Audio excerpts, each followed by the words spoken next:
إن الحمد لله نحمده ونستعينه ونستغفره ونعوذ بالله من شرور أنفسنا ومن سيئات أعمالنا من يهده الله فلا مضل له ومن يضلل فلا هادي له وأشهد أن لا إله إلا الله وحده لا شريك له وأشهد أن محمدا عبده ورسوله صلى الله عليه وعلى آله وصحبه أجمعين فإن أصدق الحديث كتاب الله تعالى وخير الهدي هدي محمد صلى الله عليه وسلم وشر الأمور محدثاتها وكل محدثة بدعة وكل بدعة ضلالة وكل ضلالة في النار. قال الله في محكم تنزيله: يا أيها الذين آمنوا اتقوا الله حق تقاته ولا تموتن إلا وأنتم مسلمون. يا أيها الناس اتقوا ربكم الذي خلقكم من نفس واحدة وخلق منها زوجها وبث منهما رجالا كثيرا ونساء واتقوا الله الذي تساءلون به والأرحام إن الله كان عليكم رقيبا. Галәмнәрне юктан бар кылып, безләрне халык иткән, тәрбияләгән Аллаһ Раббыбызга барча олуглау мактауларыбыз, хәмд сәнәләребез булсын. Шәһадәт китерәмен, Аллаһтан башка гыйбадәт кылырга лаеклы зат юктыр. Аллаһ бар, Аллаһ бер, һәм шәһадәт китерәмен, Мөхәммәд ибн Габдуллаһ Аллаһның хак илчесе, тугры пәйгамбәре һәм шәриф булган кулыдыр. Аллаһ аңа, аның гаиләсенә һәм аның сахабәләренә салават шәрифләре насип әйләсә иде. Аллаһ Раббыбыз изге китабында әйтә: "И иман китергән бәндәләр, Аллаһтан хакыйкый тәкъвалык белән куркыгыз һәм бары тик мөселман булып кына үлегез" диде. Һәм икенче бер аятында әйтә: "И кешеләр, сезләрне яраткан, халык иткән Раббыгыздан куркыгыз. Ул сезне бер кешедән яратты, аннан иптәше, хатынын барлыкка китерде. Һәм алар икесеннән дөньяга күп ирләрне һәм хатыннарны чәчте. Бәлки бер-берегездән Аллаһ хакы өчен сорыйсыз. Шул Аллаһның ачуыннан һәм шулай ук туганлык җепләрен үзүдән куркыгыз. Дөреслекте Аллаһ сезне күзәтеп торучыдыр. Әмма бәъд, мөхтәрәм җәмәгать, Коръәндә бер улуг бер сүрә бардыр. Ул сүрә пәйгамбәребезгә Мәккә чорында иңә. Мәккә чоры ул мөселманнар өчен зәгыйфлек чоры. Пәйгамбәребез һәм мөселманнарны Мәккә мөшрикләре мыскыллый иделәр, көлә иделәр, зыян китерә иделәр. Хәтта кайсы бер вакытларда хәтта үтерә иделәр. Һәм Кәгъбәтуллаһ янында ачык рәвештә намаз укырга мөмкинчелек юк иде. Бары тик пәйгамбәребез саллаллаһу алейһи ва саллям гына укый иде. Һәм пәйгамбәребезгә төрле яла сүзләр белән, төрле ниләр белән син ялганчы, син сихерче, син мәҗнүн дип әйтә иделәр. Һәм пәйгамбәребез дә ул алга таба киләчәктә Бәдр сугышы җиңүе булачак, Мәккә ачылачак, бөтен гарәп ярым утрауы иманлы булачак, мөселманнар булачак, бөтенсе төркем ниләр белән, кешеләр белән, делегацияләр белән килеп иман кабул итерләр дип һич тә белми иде. Һәм пәйгамбәребез саллаллаһу алейһи ва саллям ул безнең кебек кеше иде. Киләчәкне белми иде. Һәм киләчәкне бары тик Аллаһы Тәгалә генә белә, һәм Аллаһ Тәгалә генә карар чыгара. Һәм төнге намазларын укыганда да, аның намазларны башкарганда аяклары шишенеп бетә иде. Һәм көннәрдән бер көнне Мәккә мөшрикләре шушы пәйгамбәребезнең аякларына авырлык килеп намаз укыганын күргәч, алар әйттеләр: "Сиңа ингән Коръән ул бит сине бәхетсез итәр өчен" ди. Үзеңә кара ди. Син тилмерәсең, син авырыйсың, аякларыңа кара. Ул бит сине бәхетсез итә дип әйтә иделәр. Гыйбадәт кыласың, намазларны башкарасың, проблемаларың бетми. Һаман шул ук авырлыкта, һаман шул ук бөлгөнлектә, һаман шул ук куылу халәтендә, түбәнсетелгән хәлдә дип әйтә иделәр. Һәм Аллаһ Тәгалә Раббыбыз Әнғам сүрәсенең 33-нче аятында аларга җавап итеп әйтә: قد نعلم إنك ليحزنك الذي يقولون فإنهم لا يكذبونك ولكن الظالمين بآيات الله يجحدون. Kafirlerning, müşriklerning aytgan so'zlari seni burishganini biz ko'rib turamiz deb aytdi Alloh taolo. Ey Muhammad, burishilma dey, biz bilamiz uni dey. Alarning har bir aytgan so'zlari shikka ketmaganligini, yuragingga o'tib kirganligini bilamiz dey. Ammo lekin sen burishilma. Alarning so'zlari seni yolg'onshiga, shinnab da nastoящий yolg'onshiga shig'ara olmaylar. Lakin zolimlar Allah oyatlarin kiri qag'alar, inkar itelar deb ayta Rabbimiz. Менә шушындый авыр вакытта инген сүре Таха сүрәсе. Ул сүрәне ачып карасак, мөхтәрәм җәмәгать, ул сүрәдә безгә бик күп гыйбрәтләр, күп дәресләр бирелгәнлеген күрербез. Һәм Аллаһ Тәгалә Таха сүрәсенең 2-4 аятларында әйтә: "Ма анзална алейкал Кур'ана литашqa illa tazkiratan liman yakhsha tanzilan mimman khalaqal arda was samawati al ula." Biz Qur'anni seni бәхетсез итер өчен иңдермәдек дип әйтә. Сиңа бәхет китерер өчен иңдердек ди. Валакин Аллаһтан куркучыларга вагаз булсын өчен иңдердек дип әйтә. Ул Qur'an җирне һәм бөек күкләрне барлыкка китергән Аллаһтан иңдерелгәндер дип әйтә. Һәм менә шул аятлар белән Аллаһ Тәгалә Раббыбыз пайгамбарыбызны аның зур һәм авыр булган, кыен булган миссиясына әзерли. Хак динне таратырга әзерли. Һәм Таха сүрәсен ачып карасагыз, анда бик җентекләп, адым-адым диярлек Муса алейхиссаламның кыссасы искә алынганлыгын күрерсез. Һәм Муса алейхиссалам ул бөеклек иясе, без әле генә дәрестә сөйләдек, аның турында шулай бит, бөеклек иясе һәм эй Муса, син ничек бөек булдың? Син дә Мөхәммәд Мусаның дәресләрен укып, тыңлап, карап, син дә шушындый бөеклеккә ия булырга тиешсең. Син дә шушылай чиста рәвештә, керсез рәвештә динне таратырга тиешсең. Ниятең, тырышлыгың, фикерләрең менә шуңа багышланырга тиешле дип әйтә. Һәм менә шуңа күрә бу сүрәдә Аллаһ Тәгалә Муса пәйгамбәрнең бик еш кына үрнәк итеп китерә. Һәм Муса алейхиссаламның тормышы да ул бик зур кыенлыклар аша узган булган. Сүз кыенлыклары, күңел кыенлыклары, хәтта кайсы бер вакытта үлем белән янаган кыенлыклар да булды. Һәм пәйгамбәребез дә саллаллаһу алейхи ва саллям аның бик каты сабыр иткәнлеген безгә хадисләрендә әйтә. Һәм рус телендә ул хадисны искә алдым, инде татарча да кабатлыйм. Пәйгамбәребез шушы сугыштан калган, шушы ганимәт малын бүлгәндә бер кеше: "Эй Аллаһ илчесе Мөхәммәд, бу гадел түгел. Бу гаделсез бүлем. Бу зулымлык китерә торган бүлем, бүлешү" дип әйткәч, пәйгамбәребез саллаллаһу алейхи ва саллям: "Эй син кайгыда калмагае. Бу дөньяда мин гадел булмасам, тагын кем генә соң гадел булыр? Муса Аллаһ рәхмәтендә булсын, ул моннан да күбрәк кыерсытылды, әмма ләкин сабыр итте" дип әйтә. Һәм шуңа күрә пәйгамбәребез дә үзенә бу ишракта, бу мәсьәләдә Мусаны үрнәк итеп китерә. Димәк, мөхтәрәм җәмәгать, без үзебез дә нинди генә эш эшләргә теләсәк, дөньяви эш булсынмы, дини эш булсынмы, берәр проектмы, нәрсәме, бу эшне эшләгән, бу юлны таптаган кешеләрнең үгет нәсихәтләренә колак салырга тиешбез. Аларның тәҗрибәләрен өйрәнеп, үзебезнең эшебездә кулланырга тиешбез. Һәм пәйгамбәребез менә шулай итеп Мусаның тәҗрибәсен өйрәнде. Һәм Аллаһ Тәгалә Муса сине сайлап алган кебек, Мусаны да сайлап алды, мөхтәрәм җәмәгать. Һәм кешеләр сине яраткан кебек, аны кешеләргә дә яраттырды. Ягъни пәйгамбәребезне ничек Аллаһ Тәгалә сайлап алды бөтен кешеләр арасында? Ничек итеп пәйгамбәребез янында булган бөтен иман ияләре кыямәт көненә кадәр Аллаһ илчесенә яратулары булачак. Йөрәкләрендә, күңелләрендә Аллаһ илчесен ярату, якын итү хисләре булачак.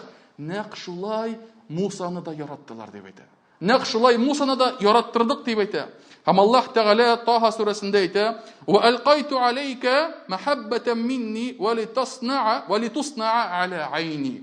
Аллаһ Тәгалә әйтә: "Мин сиңа, эй Муса, үземнең мәхәббәтемне бирдем. һәм сине минем күзләрем алдында үстерделәр дип әйтә. Һәм Муса алейхиссалам дошманнарының да әйткән сүзләре пайгамбарыбызга да әйткән нәкъ шул сүзләр булды. Мусаның дошманнары шул ук сүзләрне кабатладылар, пайгамбарыбызга дошманнары әйткән сүзләрне дә. Һәм Фиргавын Мусага сорагач, кем соң синең Раббың? Кем ул Раббың? Сөйлә Раббың турында. Дип әйткәч, Муса алейхиссалам әйтте: "Кала Раббуна аллази а'та кулла шай'ин халqa, thumma hada." Ул әйтте, безнең Раббыбыз бар нәрсәне барлыкка китергән мәхлукларга һәр нәрсәне бирде. Һәм аларга файда китерә торган юлны да күрсәтте дип әйтә Аллаһ Тәгалә. Ягъни, нинди генә җан иясе булмасын, нинди генә әйбер булмасын, аларның һәрберсенең тумышын, ризыгын, үлемен, ничек яшәгәнлеген Аллаһ Тәгалә җайлады, тәртипкә салды. Һәм аларга шушы тормышларына яки иманнарына файда китерә торган әйберләрне дә күрсәтте. Һәм шуңа күрә, мөхтәрәм җәмәгать, пайгамбарыбызга да кем соң синең Раббың дигәч, Аллаһ Тәгалә нәрсә иңдерә? Нинди сүрәне? Ихлас сүрәсен. Кул хуаллаһу ахад. Әйт, ул Аллаһ бердән-бер дип әйтә. Аннан башка илаһ юктыр. Аллаһу самад. Һәм Аллаһ Тәгалә бер нәрсәгә дә мохтаҗ түгел. Һәм инде шушы тулысынча шушы сүрә нәкъ шул сорауга җавап булды, мөхтәрәм җәмәгать. Һәм пайгамбарыбыз да саллаллаһу алейхи ва саллям Аллаһ Тәгалә Мусага биргән кебек насихатларын җиткерә. Һәм Аллаһ Тәгалә әйтә: "Фала ясудданнака анха ман ла ю'мину биха ваттаба'a хаваху фатарда." Аллаһ Тәгалә әйтә: "Сине кыямәт көненә ышанмаган, имансыз булганнар, нәфселәренә ияреп бузыклык эшләүчеләр хак юлдан яздырмасын. Әгәр дә аларга иярсәң, ул вакытта һәлак булырсың", дип әйтә Аллаһ Тәгалә. Ягъни, күферлектә булган, адашуда булган кешеләрнең матур сүзләренә алданма дип әйтә. Аларның сүзләре синең йөрәгеңә үтеп кермәсен дип әйтә Аллаһ Тәгалә Раббыбыз. Һәм шулай ук Муса белән сихерчеләрнең очрашканлыгы һәрберебез ишеткәнебез бар. Ничек итеп алар башта сихерләделәр, үзенең кечкенә бауларын ташладылар, алар кечкенә еланнарга әверелделәр. Һәм Муса алейхиссалам ул таякны ыргытты, ул зур еланга әверелде, ашады. Бу кыссаны ишеткәнебез бар. Ләкин җәмәгать, уйлаганыгыз бармы, нәрсә иде ул таяк Муса өчен? Что это был за посох? Какую роль он выполнял для Муса алейхиссалам? Һәм мөхтәрәм җәмәгать, ул таяк Аллаһ Тәгаләнең бер терәге, бер ярдәме. Аллаһ Тәгаләнең тәрбиясе. Ягъни сиңа авыр булганда, синең авыр вакытларыңда, бөтен дөнья сине хәлсез килеп ташлаганда, бөтен кешелек тә синнән йөзләрен читкә борсалар, сиңа ярдәм итерлек Раббың бар. Синең барлыкка китерүче Аллаһ Раббың бар. Һәм аңа мөрәҗәгать ит, аңа тәвәккәллә. Аннан шушы терәкләрне сора. Һәм Аллаһ Тәгалә менә Муса алейхиссалам Туа үзәненә килгәч, Аллаһ Тәгалә аңа берничә мөгъҗизасын бирә. Һәм шул мөгъҗизасының берсе таяк. Һәм Аллаһ Тәгалә шушы таякны ташларга куша Мусага. Әле бу сихерчеләр янында түгел, бу әле Туа үзәнендә. Һәм таякны ташларга куша, һәм шул таяк кисәк кенә зур бер еланга әверелә. Һәм Муса куркып кала. Һәм куркып калганнан соң Аллаһ Тәгалә аны тынычландыра. Һәм булай ди: "Хузха ва ла тахаф, сануидуха сиратаха ал-ула." Ал аны дип әйтә, һәм курыкма дип әйтә. Курыкма, без аны кире беренче халәтенә кайтарырбыз. Киле таяк халәтенә кайтарырбыз дип әйтә. Бу аят хакында Ибн Касир булай дип әйтә. Һәм Муса ди, шушы таякны ташлагач, ул еланга әверелде. Аллаһ Тәгалә ал дип әйтә. Муса башта куркынды. Һәм аннан соң өстендәге булган кольчуга, элекке вакытта инде тимердән ясалган кольчугалар булган, һәм калын шушы нидән ясалган булган, теге шерсттән ясалган тимер пластиналар белән бергетелгән шундый киемнәр булган. Һәм Муса куркып, ул бит елан бит ята, еланны бит курка бит еланнан. Шушы җиңен нитеп, шушылай алмакчы була. Ул еланны ачык кулы белән түгел, шушы җиңе белән алмакчы була. Һәм шунда фәрештә, кырыенда булган фәрештә былай дип әйтә: "Эй Муса, әгәр Аллаһ син курыккан әйбергә, сиңа зыян итәргә рөхсәт иткән булса, бу эшең, бу кәлчүгең сиңа ярдәм итер идеме? Бу сине Аллаһ Тәгаләнең тәкъдиреннән коткарыр идеме?" дигәч, Муса әйтте: "Юк" дип әйтте. Юк, әлбәттә коткармаячак. Әмма ләкин мин зәгыйф һәм зәгыйфлектә яратылдым. Һәм шуннан соң ул кулын ачты да һәм кулы белән алды. Һәм мөхтәрәм җәмәгать, менә шуннан соң Аллаһ Тәгалә: "Ал таягыңны һәм курыкма, без аны кире беренче халәтенә кайтарырбыз" дип әйтте. Һәм менә бу сүзләрнең мәгънәсе, мөхтәрәм җәмәгать, бу һәрберебезгә туры килә. Безнең табигатыбыз буенча без зәгыйф, мөхтәрәм җәмәгать. Без көчсез. Әгәр дә Аллаһ Тәгалә безне ярдәмсез калдырса, беркем дә җиңеп кала алмаячак. Беркем дә котыла алмаячак. Әгәр дә Аллаһ Тәгалә берәр кешене онытып, берәр кешене ярдәмсез ни килеш калдырса, аны бүтән беркем дә кире шушы яхшы халәтенә китерә алмаячак, мөхтәрәм җәмәгать. Һәм шуңа күрә бу безнең табигый халәтебез, курку. Әмма ләкин Аллаһ Тәгалә Мусаны нәрсә эшләтте? Мусаны сыендырды, тынычландырды. Курыкма дип әйтте. Ал дип әйтте. Ачык кулың белән ал. Һәм без аны кире беренче халәтенә кайтарырбыз дип әйтә. Һәм шуңа күрә, мөхтәрәм җәмәгать, Аллаһ тәкъдире әгәр дә язылган булса, билгеләнгән булса, башыңнан үтәчәк вакыйганы берничек тә туктатып булмый. Әгәр дә Аллаһ Тәгалә сиңа яхшылык насыйп итте икән, син нәрсә генә эшләсәң дә ул синең белән булачак. Әгәр дә Аллаһ Тәгалә сиңа тормышыңда нинди дә булса бер сынау билгеләде икән, син ничек кенә эшләмә. Кайда гына барма, нинди генә больницага барма, котыла алмаячаксың ул сынаудан. Һәм шуңа күрә, мөхтәрәм җәмәгать, шушы Таха сүрәсе безгә Муса алейһиссаламның гаять акыллы һәм гаять зиһен иясе икәнлеген күрсәтә. Һәм Аллаһ аларны күрә һәм ишетә икәнлекләрен белгәч, тойгач, Муса тынычлана. Һәм ул нәрсә эшли? Аллаһ аңа әмер итә: "Фиргаунгә бар" ди. Хак сүзне җиткер дип әйтә. Бәну Исраил кавмын чыгар дип әйтә.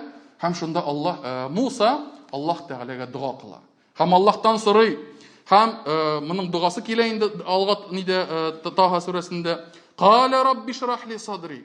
Эй Раббым, ул әйтте ди: "Эй Раббым, минем күңелемне киң кылсаң иде" дип әйтә. Минем күкрәгемне киң кыл дип әйтелгән анда. Ләкин аның мәгънәсе: минем күңелемне киң кылсаң иде. Кешеләрнең әшәкелекләре минем күңелемне төшермәсәләр иде дип әйтә. Минем күңелем төшмәсә иде, мин һәр вакыт үземдә көч табып аларга каршы торырлык. Яки кешеләрнең нинди дә булса тупаслыгыннан, дурфалыгыннан сакланып, үзем төшеп бетмәсәм иде дип Муса сорый. Бу җәмәгать һәрберебезгә кирәкле булган дуга.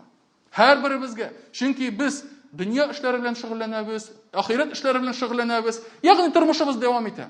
Һәм тормышта кай вакыт адами шайтаннар булсынмы, яки гөнаһлы бер кешеләр булсынмы, әйме, алар кай вакыт шул хәтле теге шәншиләр, агылыйлар, шул хәтле зыян итәләр, әйме.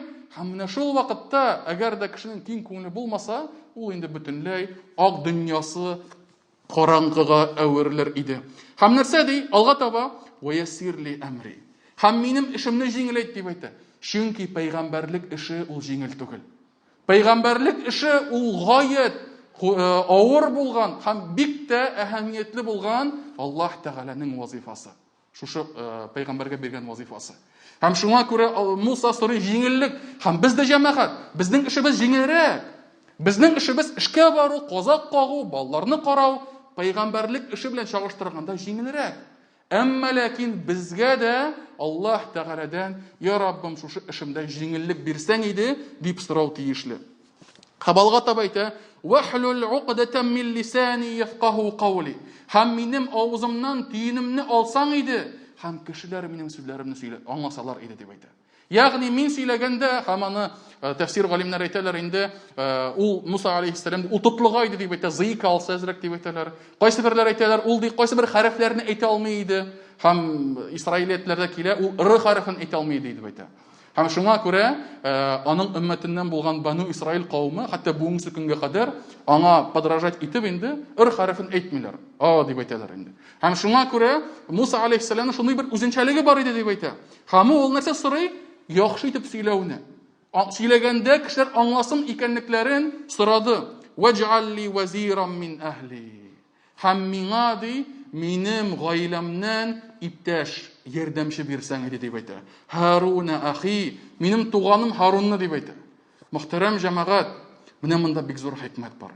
Син нинди генә яхшы булсаң да, нинди генә көчле специалист булсаң да, нинди генә дипломнарың, признаниеларың, свидетельство о повышении квалификации, фәлән, төгән, жизненный творческий путь, анда башкалары әйме, ничек кенә көчле булма, әмма ләкин один воин, бер үзең бердә эшли алмаячаксың. Бер үзеңдә эшли алмаячаксың, один в поле не воин дип әйтелә. Шулай бит, один в поле не воин. Бер үзең әллә нәрсә эшләп булмый, яракка китеп булмый. Сиңа ярдәмчеләр кирәк. Сиңа команда кирәк. Сиңа эшеңне алып барган иләр кирәк. Һәм хәтта Муса пәйгамбәр буларак, кулларында мөгъҗизалар буларак, таягы бар иде, монсы бар иде, башка мөгъҗизалары бар иде. Шуңа карамастан нәрсә сорады? Эй Раббым, миңа ярдәмче бирсәң иде, иптәш бирсәң иде дип сорады. Һәм үзенең гаиләсеннән булган Харун туганын сорады. Ушдуд бихи азри. Һәм аның белән минем эшемне ныгытсаң иде. Ва ашрикху фи амри. Һәм дә аны эшемдә иптәш итсәң иде дип әйтә.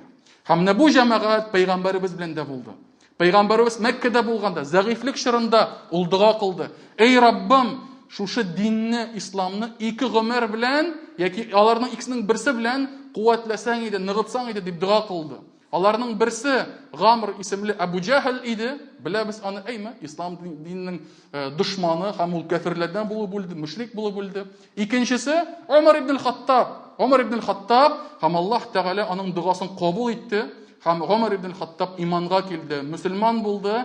Һәм пәйгамбәребез вафатына хәтле аның белән бергә булды. Аның икенче вәзире булды, икенче тугры халифа булды.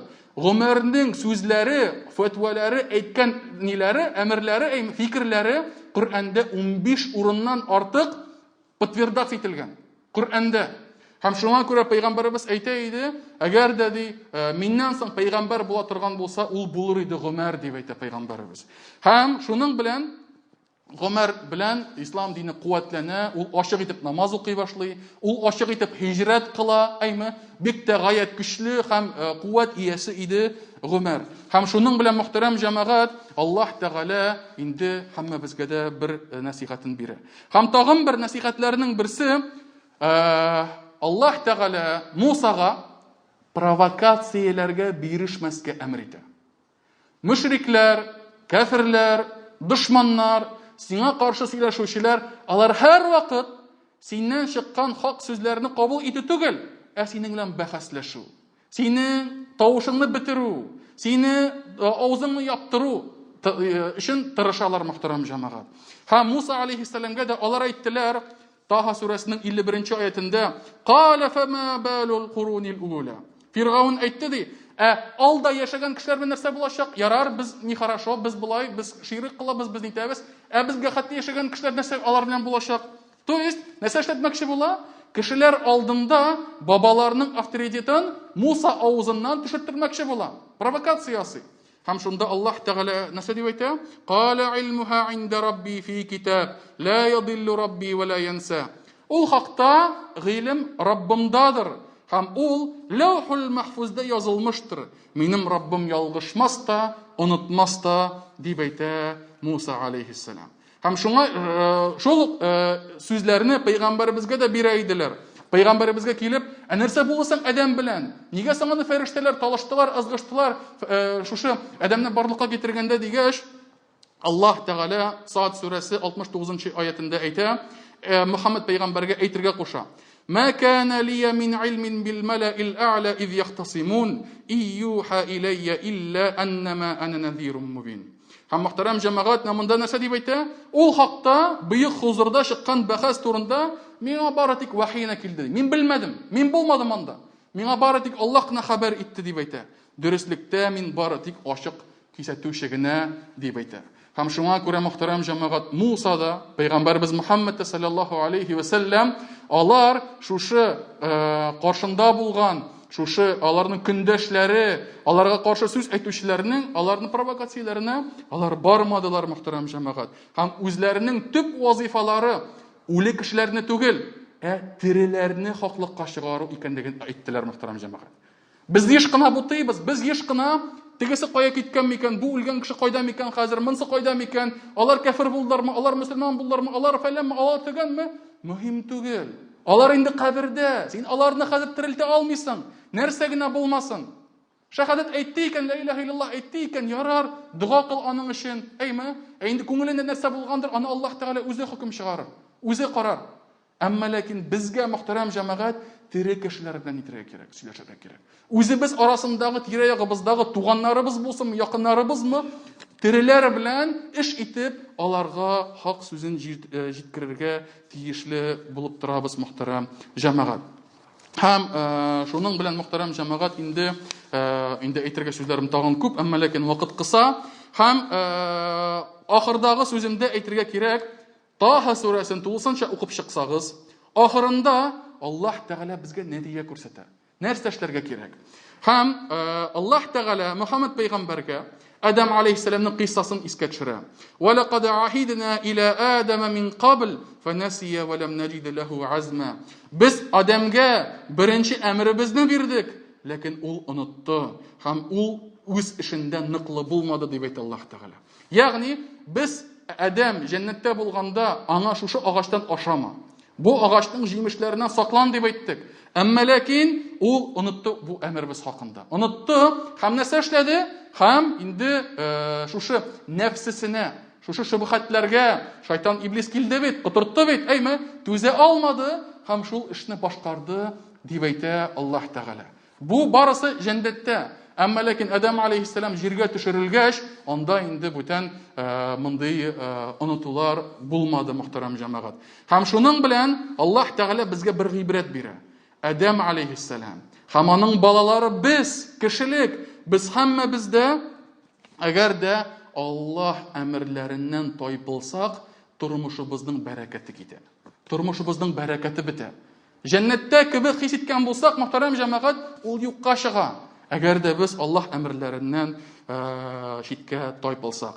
Һәм соңгысы Аллаһ Тәгалә шушы Таха сүрәсенең 132-нче аятында әйтә: "Ваъмур әһләкә бис-салати вастабир алейһа, ла насъалука ризқан, нахну нарзукук, вал аақибату лит-тақва." Гаиләңә намазлы булырга әмр ит, һәм бу эшеңдә сабырлы бул дип әйтә. Ни руби с плеча, каты итеп әйтмә, бәрелмә. Әкренләп аңлат, сабырлык белән җиткер, хикмәт белән җиткер. Һәм без синнән бер ризык та, ярдәм дә сорамыйбыз. Без үзебез сине ризыкландырабыз. Һәм уңышлы нәтиҗә бары тик тәкъвалы булганнар өчен генә булыр, дип әйтә Аллаһ Тәгалә Раббыбыз.